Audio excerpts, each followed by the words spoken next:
So, we have studied the 802.3 protocol in the last class that indicates the Ethernet standard and about all the cables and how the standard for the MAC protocol for that we have studied. The next kind of the protocol for this 802 series is the 802.4, IEEE 802.4. This is also known as the token bus protocol. This is also known as the token bus protocol, and as we studied in some last earlier class that there are another token based routing protocols, token based MAC protocols are there, this comes under that category. So, you have a round robin or a token based MAC protocol. So, this works with the principle of your round robin feature, right. So, why we thought of this feature? You had a better option of CS/MS/CD. So, why again you think for this? In CS/MS/CD or in 802.3 protocol, what happened? A node who is sending the data or who captures the channel can hold the channel for an indefinite period, and whenever some other node is ready and sends the channel, he finds the channel is busy. So, he has to restrain. That means for any node who is not capturing the node may have to wait for a undefinite period to get the channel to transmit its data. So, that is a very worst case scenario for the CS/MS/CD provision.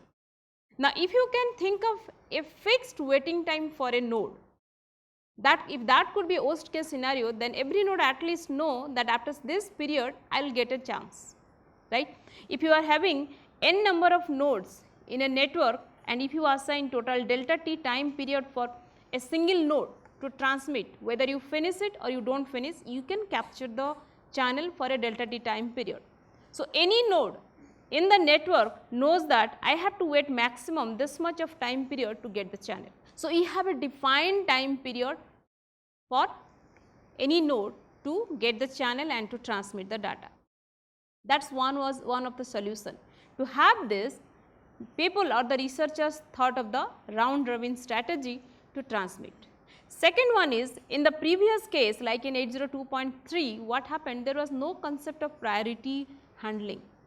A node, if having low priority data, he has captured the channel for some reason, and another node who is ready to transmit a high priority data does not get the channel because the other one is not releasing. So, in that case your priority could not be handled.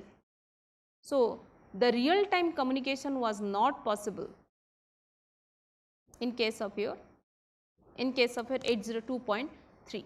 So, to have all these features, the researcher thought of a ring kind of concept, so that a rotation will take place among the nodes who are ready with the data.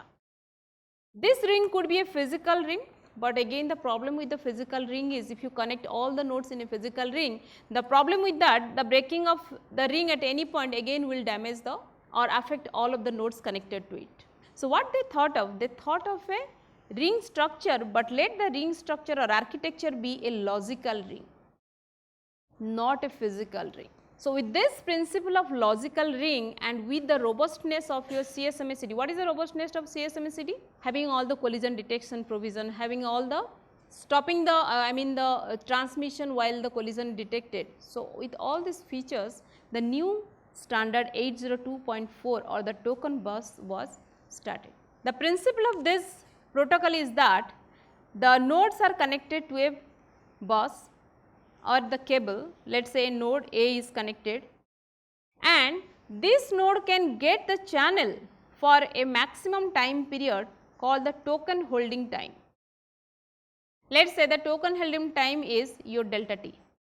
So, either the station can finish its transmission within this time period, or if it does not finish, it has to release the channel to the others and he has to wait for the next slot. Next slot means again n into delta t time period to come back to maybe maximum. I am saying about the maximum with an assumption that all the nodes are ready to transmit.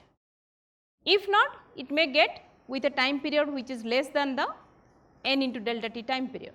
So, it has to wait for a time t which may be equal to or less than n delta t to send rest of the data to the channel.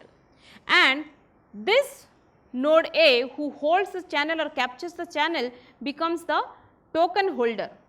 He is also named as the token holder, and as he is a token holder, so only he is allowed to transmit into the channel and nobody else can transmit during that time. So, your collision is absolutely deleted. So, there is no collision in the channel, because the reason is it is captured by, or the channel has been captured by only one node or the token holder. And once the delta t time period is over or the transmission is over, this node transfers the token to its logical neighbor. Why we say it is a logical neighbor? Any node in this bus are connected, whoever comes next to this node A, let us say A comes first into the logical ring and B comes then what happens? B becomes the logical neighbor of A and they form a logical ring. Now, if C joins afterwards into the logical ring, then now C becomes the neighbor of B and A as well. So, your ring is now expanded, making the formation of the logical ring. So, what they know, every node know who are their logical neighbors than the physical neighbors. They do not know who is the physical neighbor, but what they know is only their logical neighbors, means who is the predecessor and who is the successor of a particular node. So, if a node comes or the nodes have entered into the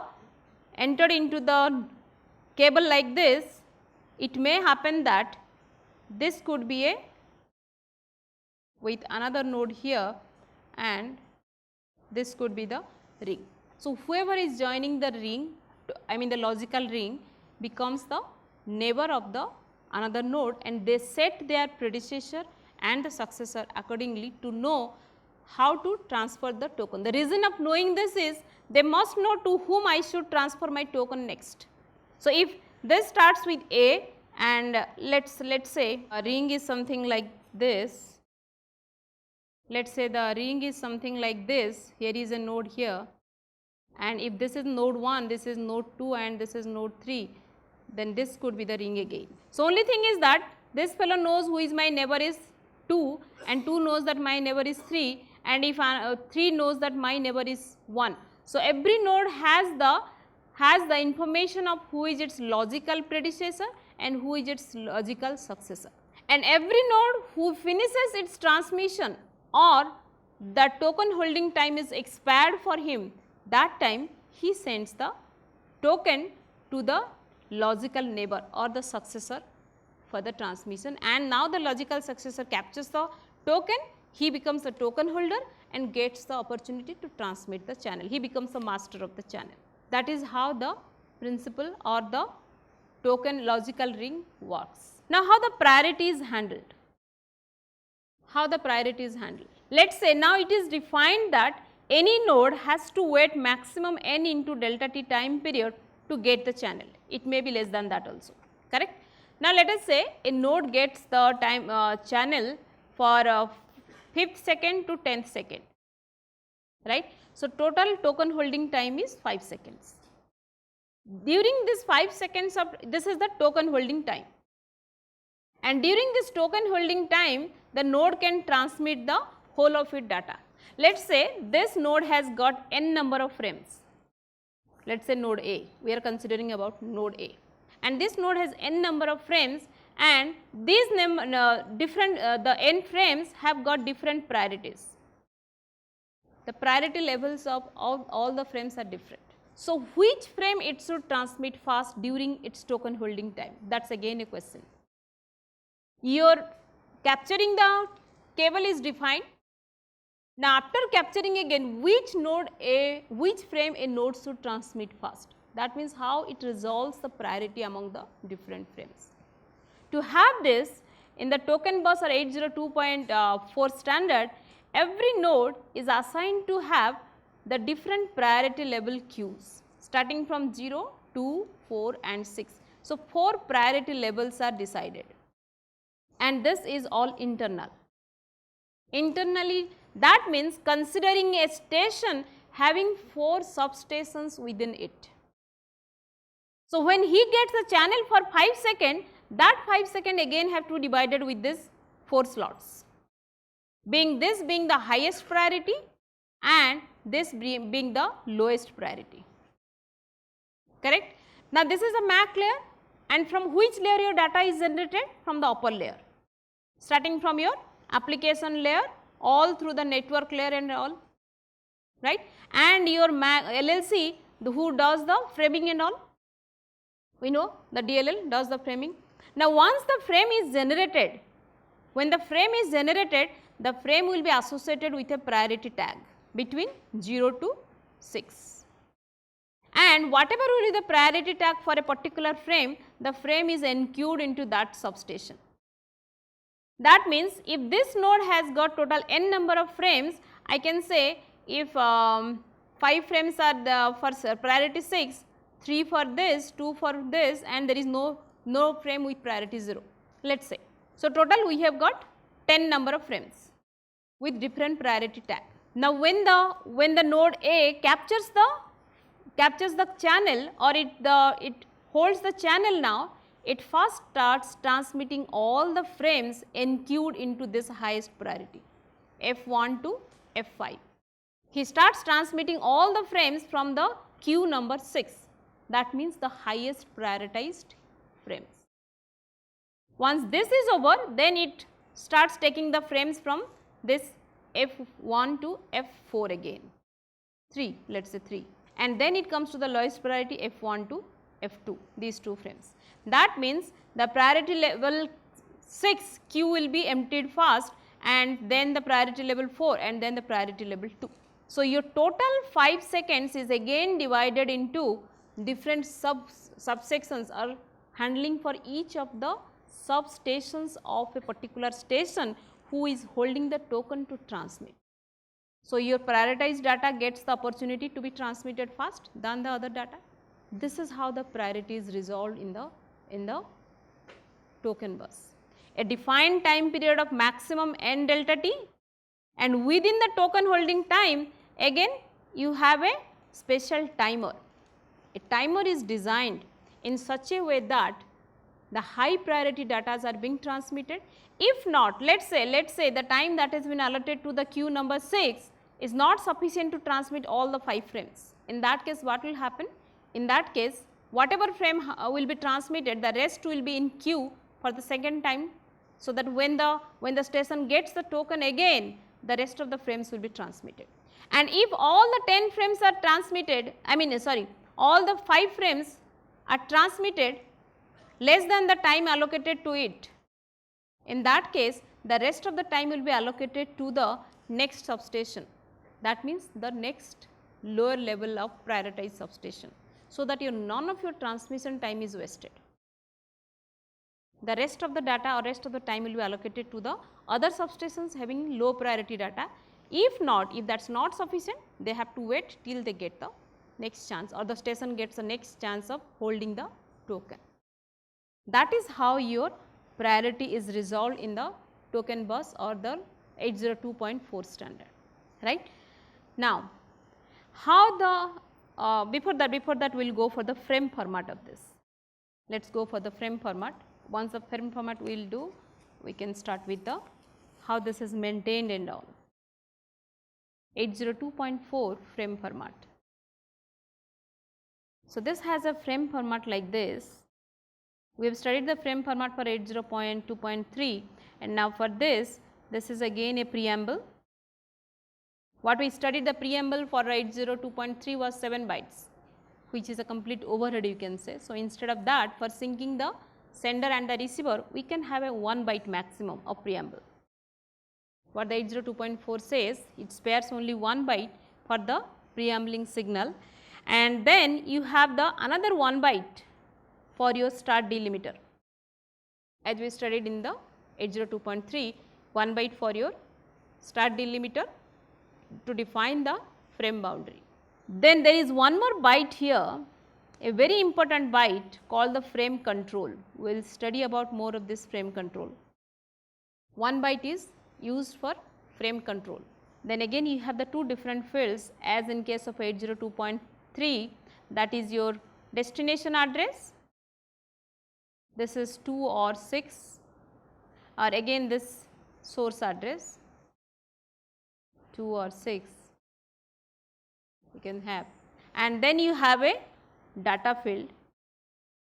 It is again a variable data size depending on the capability of the network, you can, or the frame size, network size, or the MTU, you can say the maximum transfer unit, your frame size is decided, and this is the data, followed by your checksum field which is a 4 byte length that we discussed in the last class, and again you have another field called the end delimiter, again 1 byte. So, you have two frame boundaries, starting delimiter and the ending delimiter for the frame, and both of them are of 1 byte size, and usually here in this delimiter a analog coding is used in order to avoid the accidental occurrence of the delimiter field. You remember that bit stuffing and all. If your delimiter will be the same size and that pattern comes into the actual data, you have to stuff those things. So, to avoid that, usually these delimiters in 802.4 they use the analog decoding method, so that there is no occurrence of the accidental data byte into the delimiter. So, there is no confusion, right, and the rest of the fields you know. So, what is the main field here is the frame control field. This is a 1 byte field. Why you need this?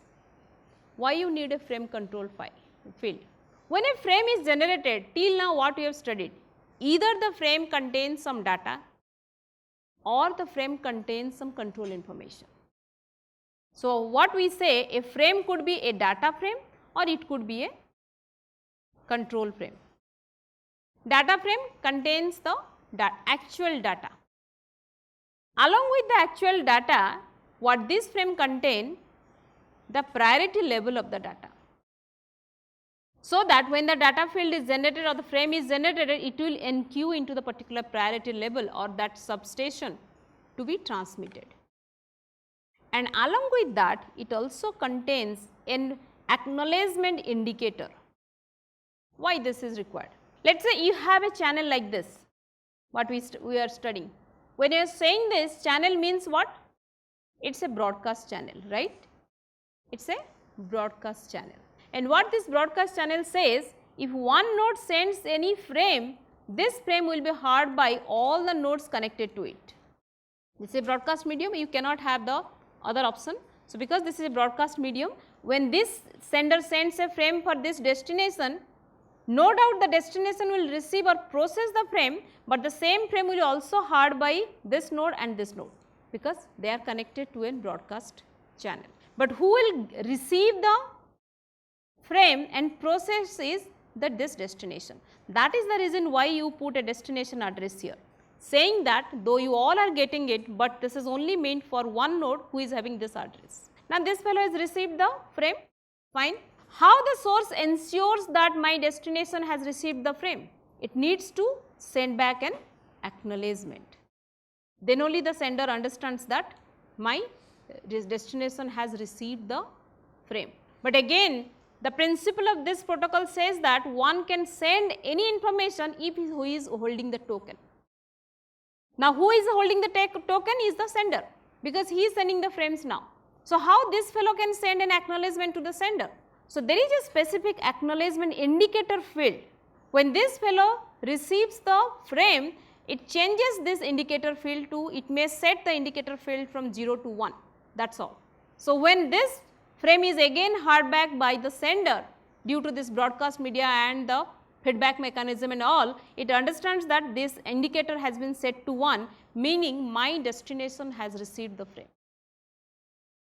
So, your data frame can contain these, mostly these 3 fields along with some other fields if required by the network, but these are the important fields to be indicated, so that it defines what is the priority tag of this frame generated, so that it will be enqueued into the particular substation, and whenever the substation gets the channel, it releases the data or the frame to the channel. Now, coming to the control frame, these frames are again some certain control signals are there. to indicate who is the token holder and how he holds the token, how the predecessor successors are set, how a new node enters into the bus, the logical bus, or how a station releases, removes from the logical ring and all. So, that is what all these control frames will be deciding. So, if it is a control frame, you have 1 byte of data usually.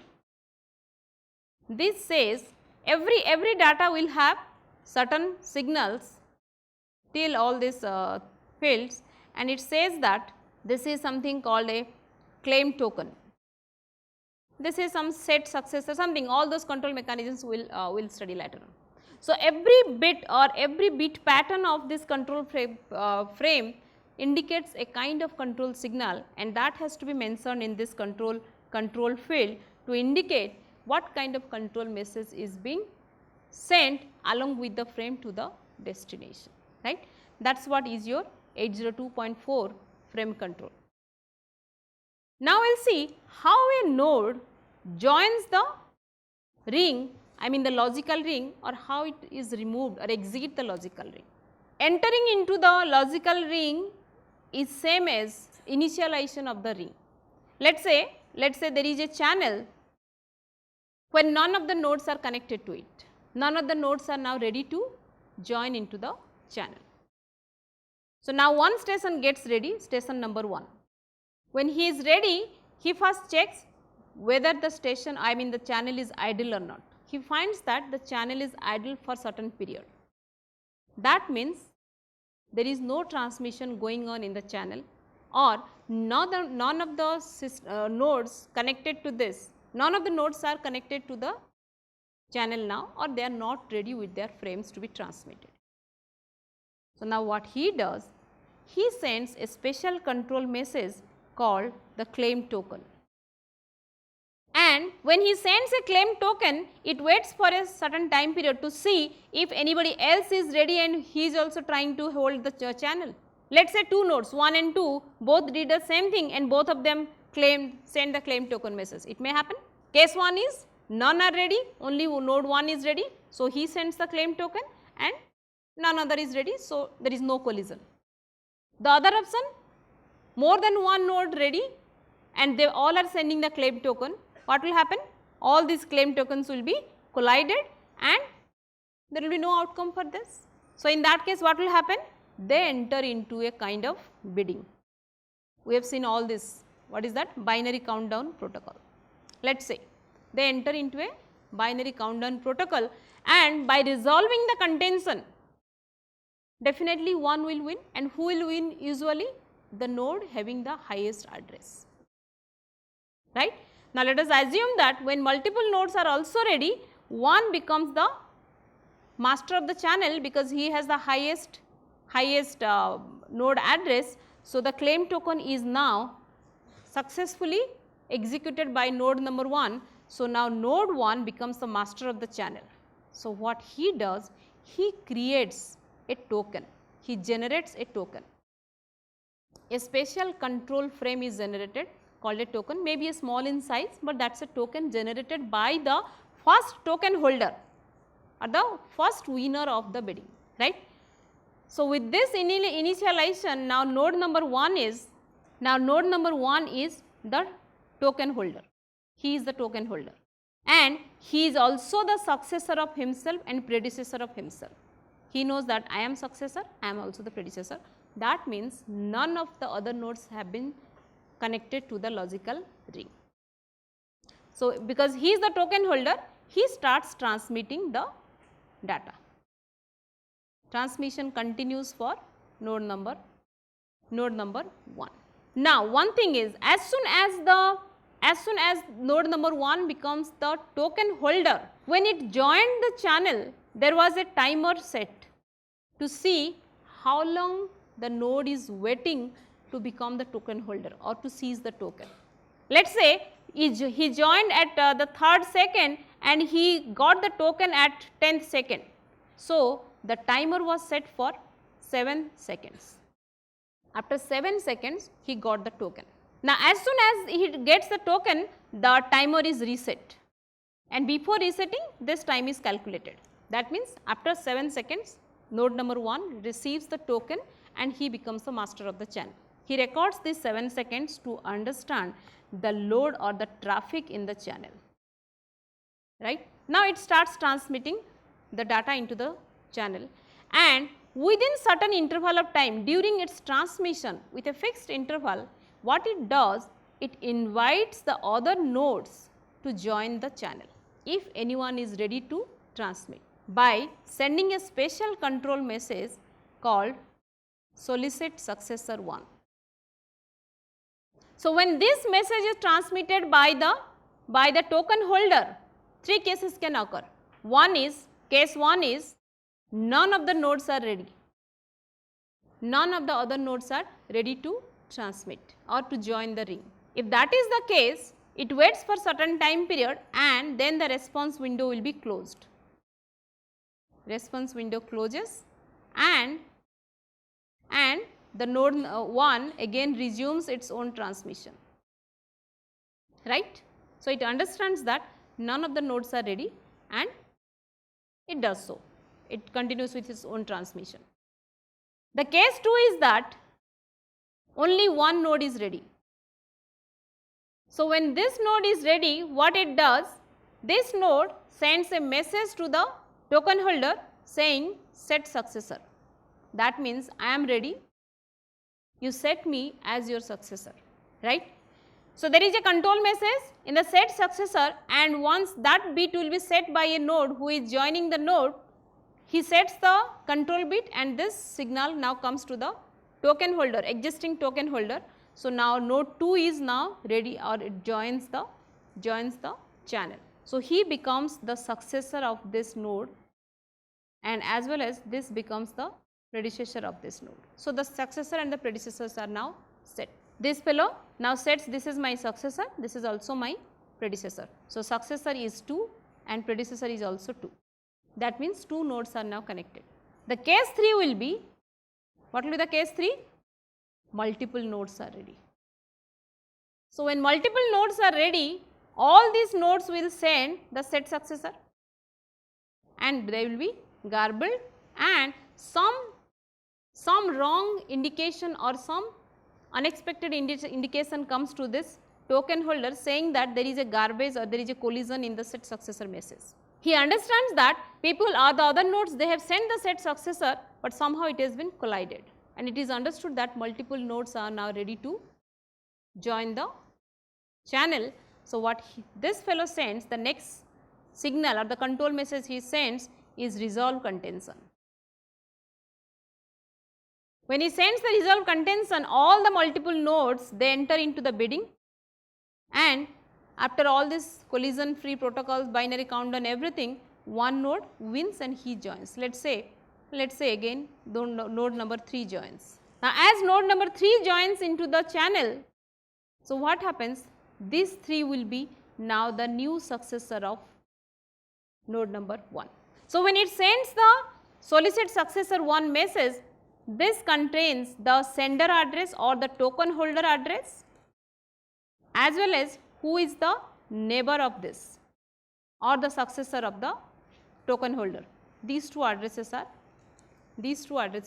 sent along with the solicit successor 1. So, now what happens? Your logical ring is now this in this way, 1 was here, 2 was here and 3.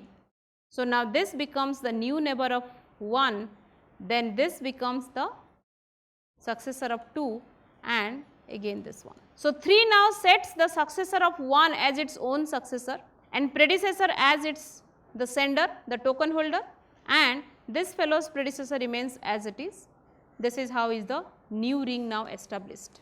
So, a node having the higher address always gets the chance to insert into the logical ring, and by the invitation of claim token, he becomes the logical neighbor of the token holder and gets the chance to transmit. So, this is about how a node is, the logical ring is formed, and rest of the maintenance strategies we will see in the next class.